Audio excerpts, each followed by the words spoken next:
Hello everyone, especially to our professor, Dr. Maria Teresa Cortez.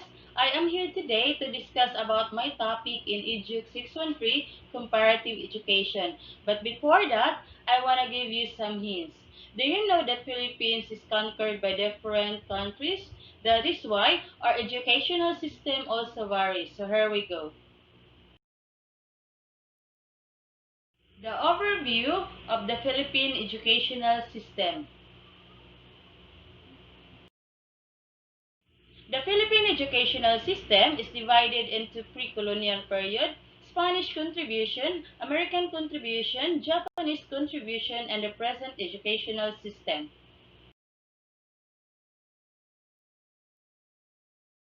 The pre-colonial period started from 1521. The type of education during this period are informal and unstructured, focus on vocational than academics, home serves as school, parents serves as teachers, utilize writing system known as alibata, practice and advice of life issues were passed from generation to generation, and alibata were represented. The method of education during the pre-colonial period are demonstration, oral, practical, and hands-on, and also alibata with 14 consonants and 3 vowels were used. After the pre-colonial period is the Spanish contribution. So, during this period, the type of education is formal, established primary to tertiary level of education, focus on Christian doctrines, separate schools from boys and girls. Priors replaced the trivial tutors. Catholic doctrine school became parochial schools. Education Decree of 1863 mandated free primary school in each town. Emphasized three grades, the Entrada, Ascenso, and Termino. Normal school run by Jesuits was established which gave men opportunity to study a three-year teacher education for primary level.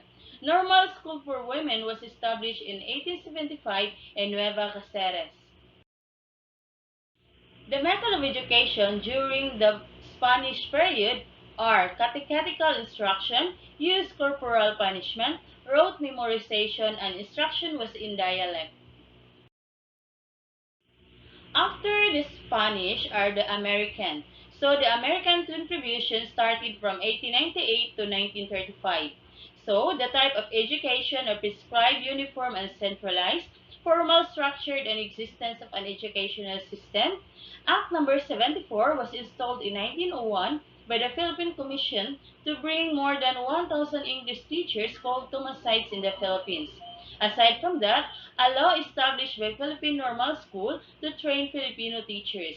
And Act number 372 authorized the opening of provincial high schools. And there is also an Act number 1870 initiated the opening of University of the Philippines. Aside from that, Act number 1381 provided a fund of million pesos for construction of concrete school buildings, Philippinization policy of the government. And lastly, Reorganization Act of 1916 provided that all department secretaries must be a natural-born Filipino. After the American are the Japanese. The Japanese started from 1941 to 1944. So the type of education during the Japanese period are prescribed, uniform, and centralized. Japanese have six basic roles of education. The first rule is to stop depending on Western countries or promote and enrich the Filipino culture. The second is to recognize that Philippines is a part of Greater East Asia co-prosperity sphere. The third one is to be aware of materialism to raise the morality of Filipinos. The fourth one, to learn and adopt Nipongo and to stop using English language. The fifth one, to spread elementary and vocational education. And lastly, to develop love for work. So after the Japanese period is the present educational system in the Philippines. So the present educational system in the Philippines were patterned to Spain and United States educational system after the liberation of the Philippines. It is moved in various directions of its own. The Department of Education administered elementary and high school, while the CHED and TESDA are responsible for higher education. The CHED regulates the academically oriented universities and colleges, while TESDA oversees the development of technical and vocational education institutions and programs in the country.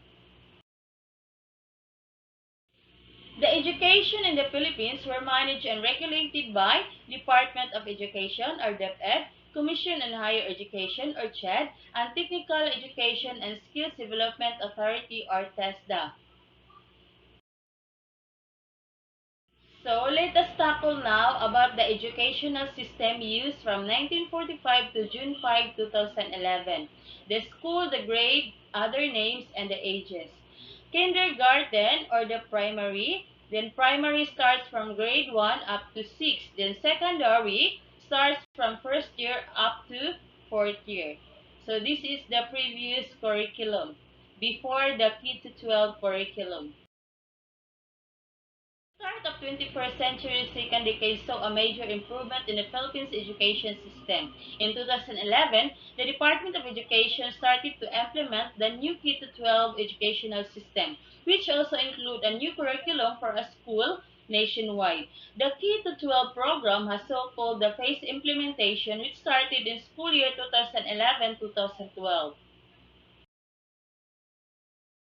In 2010, Benigno Aquino III expressed his desire to implement the Key to 12 to increase the number of years in compulsory education to 13 years. This is the Key-6-4-2 basic education system. So during this time, Kindergarten Education Act of 2012 or the compulsory of kindergarten an Enhanced Basic Education Act of 2013. So school year 2011-2012, DepEd implemented K-12 program and enacted into law to guarantee its continuity in the succeeding years.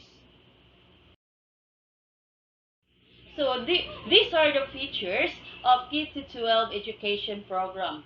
First, strengthening early childhood education. Second, making the curriculum relevant to learners. Third, ensuring integrated and seamless learning. Fourth, building proficiency through language. Fifth, gearing up for the future. And the last one, nurturing the holistically developed Filipino. So, let us tackle now about the preschool. So, preschool started from ages 3 to 5. Students learn the alphabet, number, shapes, and colors through games, songs, and dances. It is offered to private and public schools. So, recent event and activities show young children to undergo preschool first before stepping into formal education. Republic Act 8980, Early Childhood Care and Development Act, enacted in 2000, identifies the growing importance of providing preschool education and addressing young children's other needs. It also recognizes parents as the children's primary caregivers and teachers. Republic Act Number 6972, Barangay Level Total Protection of Children Act, enacted in 1990, requires all local government units to set up a daycare center in every barangay. Daycare centers mandated not only to provide for the children's learning needs, but also to attend their health and psychosocial needs. After kindergarten, let us move on to primary education. Primary education started from age 6 to 11, consists of compulsory 6 grades 1 to 6.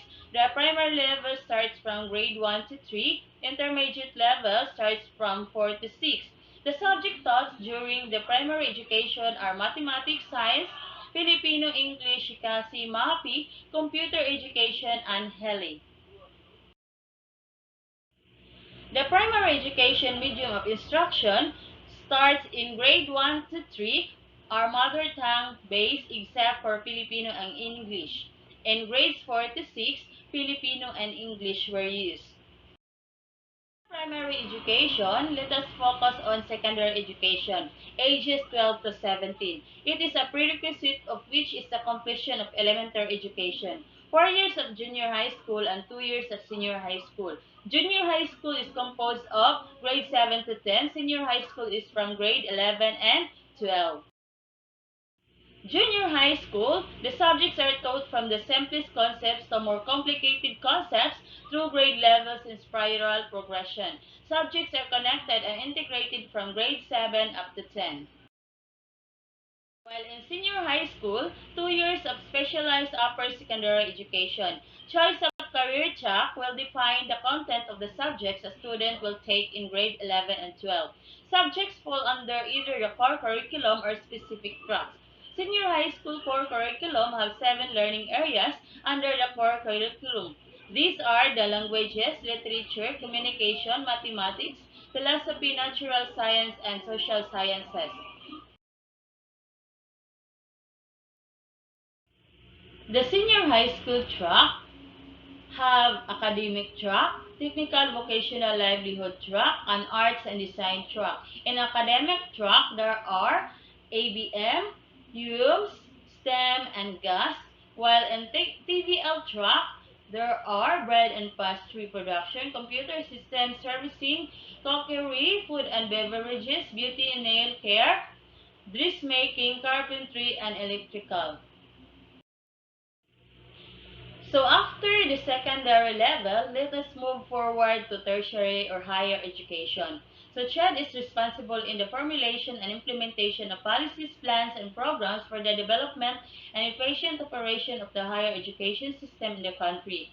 The delivery of higher education in the Philippines is provided by private and public higher education institutions.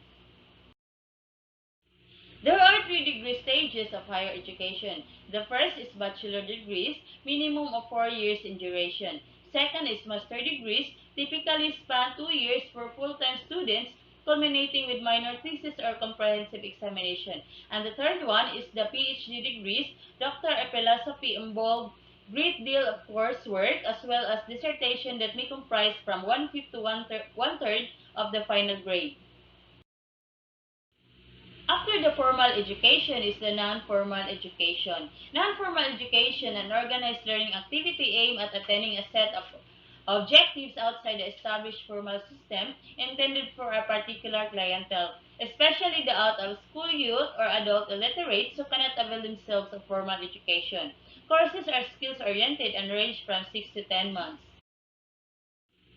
Non-formal education and alternative learning system. It is not only a supplement and complement of formal education, but it is an indispensable component of a lifelong learning system. Non-formal education also plays a very important role in national development. It is the only effective way of providing education to the millions of out-of-school youths and adults to enable them to participate more actively in the various development programs of the government. Aside from alternative learning system, there is also another form of non-formal education. It is the Technical Education and Skills Development Authority or TESDA. So the merging of the National Manpower and Youth Council of the Department of Labor and Employment, the Bureau of Technical and Vocational Education of the Department of Education, Culture and Sports, and the apprenticeship program of the Bureau of Local Employment of the DOLE gave birth to TESDA. Technical Education and Skills Development Authority or TESDA aims to encourage the full participation of and mobilize industry, labor, local government units, and technical vocational institutions in the skills development of the country's human resources. The institution may be government operated, often by provincial government or private. It offers programs ranging in duration from a couple of weeks to 2 year diploma courses. So the program also can be technology course like automotive technology, computer technology, and electronic technology service. Upon graduating from the most of these courses, students may take an examination from TESDA to obtain the relevant certificate or diploma.